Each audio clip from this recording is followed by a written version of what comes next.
जय श्री कृष्णा। आज हम जानेंगे रमा एकादशी की व्रत कथा। कार्तिक मास के कृष्ण पक्ष में आने वाली एकादशी को रमा एकादशी के नाम से जाना जाता है। यह अत्यंत शुभ है क्योंकि यह मोक्ष एवं शुभ फल प्रदान करने वाली है। श्री कृष्ण जी ने इस कथा का वर्णन युधिष्ठिर जी के समक्ष किया था। आज हम वही कथा आप लोगों के लिए लेकर आए हैं। पौराणिक समय में मुचुकुंद नामक एक महान राजा राज किया करते थे। बड़े बड़े देवता जैसे इंद्र, वरुण, चंद्रदेव, यमराज इत्यादि उनके मित्र थे। राजा मुचुकुंद अत्यंत धर्मपरायण, सत्यनिष्ठ और भगवान विष्णु के अनन्य भक्त थे। धर्म का पालन करने वाले इस राजा के राज्य में चारों ओर सुख और समृद्धि का वास था। उनकी एक चंद्रभागा नामक पुत्री थी, जो कि एक पवित्र नदी थी। राजा मुचुकुंद ने उसका विवाह राजा चंद्रसेन के पुत्र शोभना के साथ कर दिया। कुछ समय बाद शोभना अपने ससुराल आया। उस समय चंद्रभागा भी अपने मायके में ही थी। शोभना को लगा था कि उसके इस प्रकार आने से उसकी पत्नी चंद्रभागा प्रसन्न हो जाएगी, लेकिन ऐसा नहीं हुआ। इसके विपरीत वह अपने पति को देखकर अत्यंत चिंतित हो गई। अब शोभना को भी आश्चर्य हुआ कि चंद्रभागा उसे देखकर इस प्रकार चिंतित क्यों हो गई। चंद्रभागा की चिंता का कारण यह था कि अगले दिन ही एकादशी थी और नियम के अनुसार राजा मुचुकुंद के राज्य में सभी प्रजागणों के लिए इस व्रत का पालन करना अनिवार्य था। यहाँ तक कि उनके राज्य में हाथी, घोड़े समेत सभी पशुओं को भी भोजन नहीं दिया जाता था। चंद्रभागा जानती थी कि उसके पिताजी इस नियम के प्रति अत्यंत कठोर हैं, और साथ ही उसकी विडंबना यह भी थी कि उसका पति शोभना शारीरिक रूप से काफी कमजोर था और भोजन के बिना नहीं रह सकता था। शोभना के लिए एकादशी व्रत का पालन करना असंभव था। चंद्रभागा ने अपने पति को अपनी व्यथा का कारण बताते हुए कहा कि हे स्वामी, मेरे पिता एकादशी व्रत के पालन को लेकर बहुत कठोर हैं। दशमी के दिन ही पूरे राज्य में ढोलन गाड़े बजाकर इस बात की घोषणा कर दी जाएगी कि सभी के लिए इस व्रत को करना अनिवार्य है। मुझे पता है कि आप भोजन के बिना नहीं रह सकते, इसलिए आप किसी और जगह चले जाएं।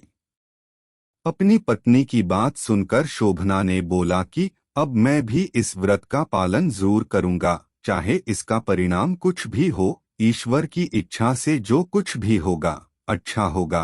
और इस प्रकार शोभना ने अपने मन में एकादशी व्रत को करने का प्रण ले लिया और एकादशी के दिन व्रत का विधिपूर्वक पालन किया।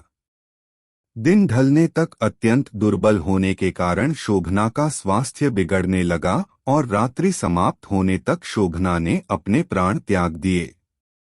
जब राजा मुचुकुंद को इस बात का पता चला तो उन्होंने शोभना का अंतिम संस्कार कर दिया। इस प्रकार अपने पति के देहांत के पश्चात चंद्रभागा अपने पिता के महल में ही रहने लगी।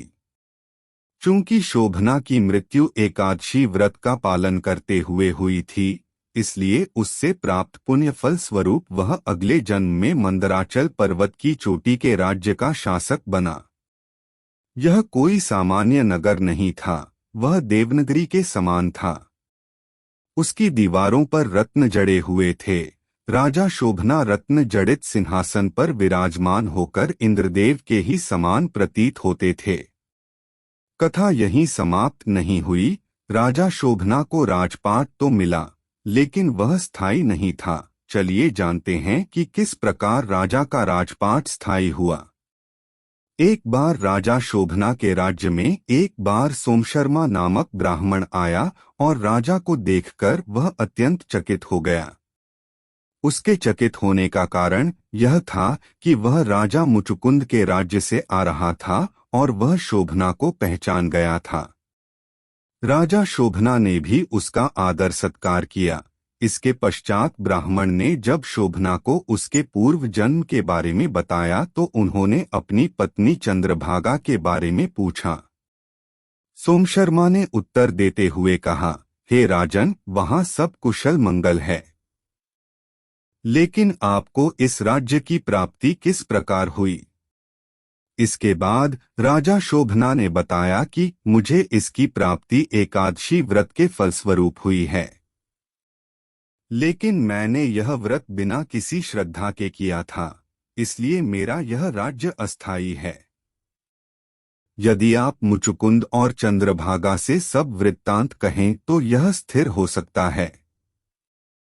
ऐसा सुनकर उस श्रेष्ठ ब्राह्मण ने अपने नगर लौटकर चंद्रभागा और राजा मुचुकुंद को सारा वृतांत बताया।